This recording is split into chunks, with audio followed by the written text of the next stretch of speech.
Hey book lovers, Victoria here and you're watching My Books Me. Today I'm going to be doing the winter book tag because it is freaking cold here in Australia at the moment and I am jealous of everyone who is currently experiencing summer. So being in the southern hemisphere, I am experiencing winter at the moment and it is cold.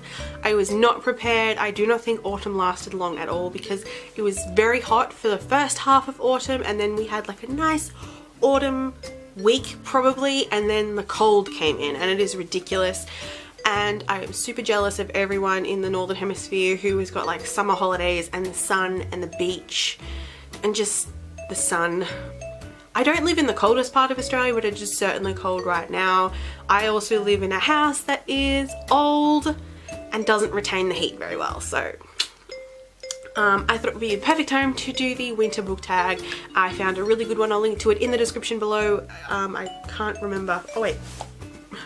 I found a really cool tag with some great questions and I found this on the Bookworm Central. I'll link to the page and the blog below so you can go check it out. So let's go. Question 1. Falling snow. The colours of winter are muted. Choose a book that has whites, light blues and greys on the cover. This, I decided to go for a whole trilogy because really the theme of the whole trilogy is wintry, and that is the Canon Chronicles by Amanda Hocking. So the first book, Frostfire, as you can see, very wintry. Then we have Ice Kissed, again, very wintry. And then we have Crystal Kingdom, which very wintry. Number 2, Crackling a Fire. Colder weather makes for the perfect time to sit by a crackling fire in the fireplace. What book is the best to curl up next to a warm fire with? I don't have a crackling wood fire. I would love one. I think it would heat this house perfectly. But the book that I instantly thought of, which would be amazing just to curl up all snuggly warm next to the fire, would be Harry Potter and the Philosopher's Stone by J.K. Rowling, just because it is such like a nice cozy book and it's just like a warm blanket enough in itself and it's just like going home. And also I would love to spend like winter and Christmas at Hogwarts. How amazing would that be? I just think it's the perfect. I feel like any book really in the series would be perfect for this one in particular because it's the root of the story and it's just nice to revisit it and be all snuggly cozy warm. Number 3, Ice Storm. Winter storms can be brutal. What book do you love that takes the characters through a brutal season? This question was kind of weird to me. I didn't really know what to go for. So I picked Glass Sword by Victoria Aveyard, and really this is where all like the real intense drama of this series starts, where we follow Mare and Cal off trying to find the other New Bloods and try to find them before Maven does and try to keep on the run from Maven. And especially the end of this, there is a lot in it. I feel like this is the start of a very physical and emotional journey for Mare and everything she has to overcome. And I don't know, I feel like this was a weird question to me, but this one I really feel like is just, there's so much that these characters, in particular Mare, have to go through, and this is where all the intensity really starts. But yeah, she has to go through a lot with experiencing the loss that she has to go through in order to try and win. She loses so much, but she has to push through, and I just love these books so much. Also, this kind of feels a little bit wintry, I don't know. 4, Winter Wishes. Spending more time indoors allows more time to dream and wish. What character is living a life that you dream about? This one I went with Royally Screwed by Emma Chase. This is a book I read recently that I really loved. We follow this girl who I can't remember her name. I'm going to call her Claire. I don't think her name is Claire. For some reason I think it's Claire. I'm going to call her Claire. She's owns a bakery and she's not in a very good financial position. She has to work. Her father is kind of, well, he's an alcoholic and he doesn't really do anything, and her younger sister has to go to school. And while she's working one night, these 2 people come in. They're from overseas. One of them is a bit drunk. He's very forward in the things he says, to the point where he literally offers $10,000 to buy her, well, to buy her for the evening, I should say.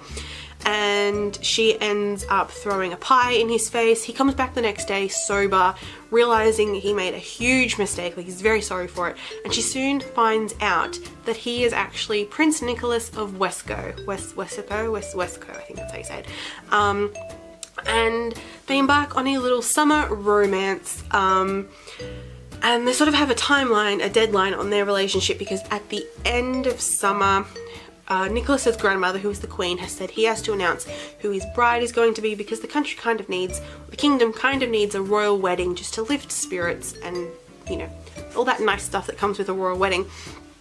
Nicholas doesn't really want to do that. He's just sort of enjoyed the life he's had, sort of trying to be free while still having to keep up some sort of public image and having to do the royal stuff, which he's happy to do, but he kind of doesn't.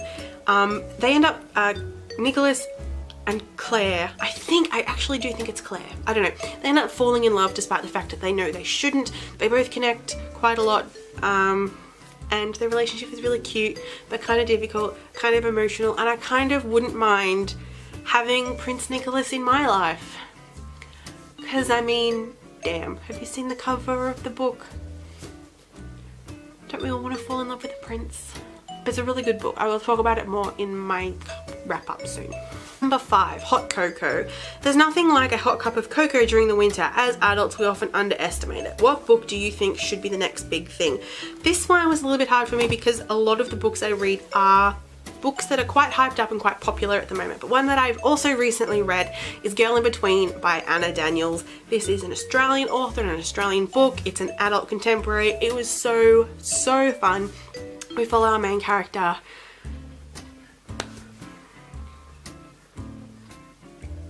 I'm not good at remembering characters' names. We follow our main character. Was this one Claire? No. We follow our main character who, she's in her early 30s. She's just left her job. She's had to move back in with her parents after she chased this guy to another city and he was kind of an ass. So she's between jobs, she's between romances, she's between houses, she's between countries, she's between points in her life. She's at these crossroads where she doesn't really know what to do. She quit her job in Melbourne her job in Melbourne as a TV presenter to chase after this guy who, as I say, was an ass. She's returned home to live with her parents. She's actually trying to write a novel. She doesn't really know what she wants to do with her life. Her parents are really worried and trying to tell her she has to go out and get a job because she has like no money in her bank account, but she doesn't, as I said, she doesn't know what to do, and she doesn't want to just get a regular job, like just a job for the sake of having a job. She kind of wants to do something that she actually wants to do. You know, she's in her 30s and she's worried that, you know, she's just worried about her future. She has a spark with the son of her new next door neighbor, but he has a girlfriend.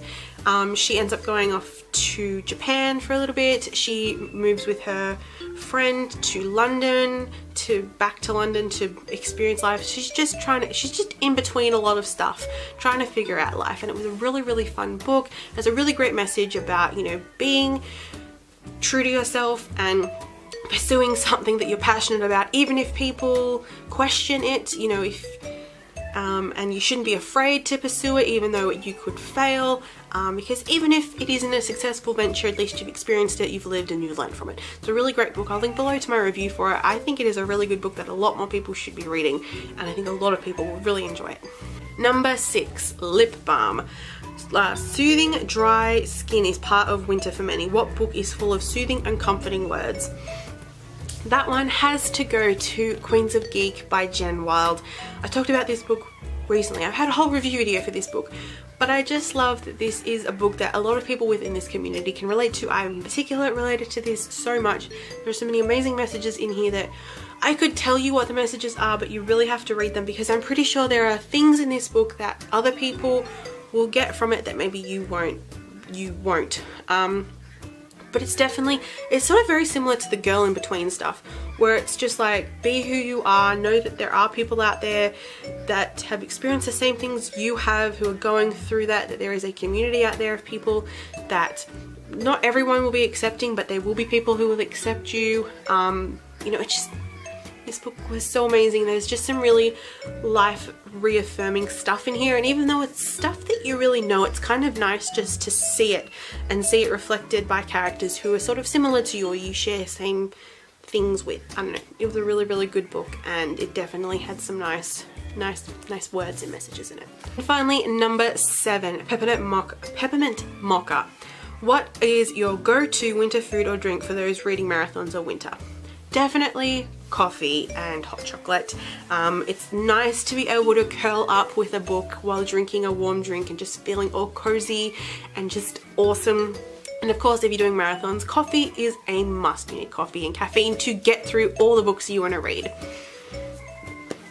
That is it for the winter book tag. I hope you guys enjoyed. I am cold. I don't know if you can see this. Can you see that? Can you? I don't know. Or maybe I look like an idiot. But I can see my breath in my room, which isn't a good thing.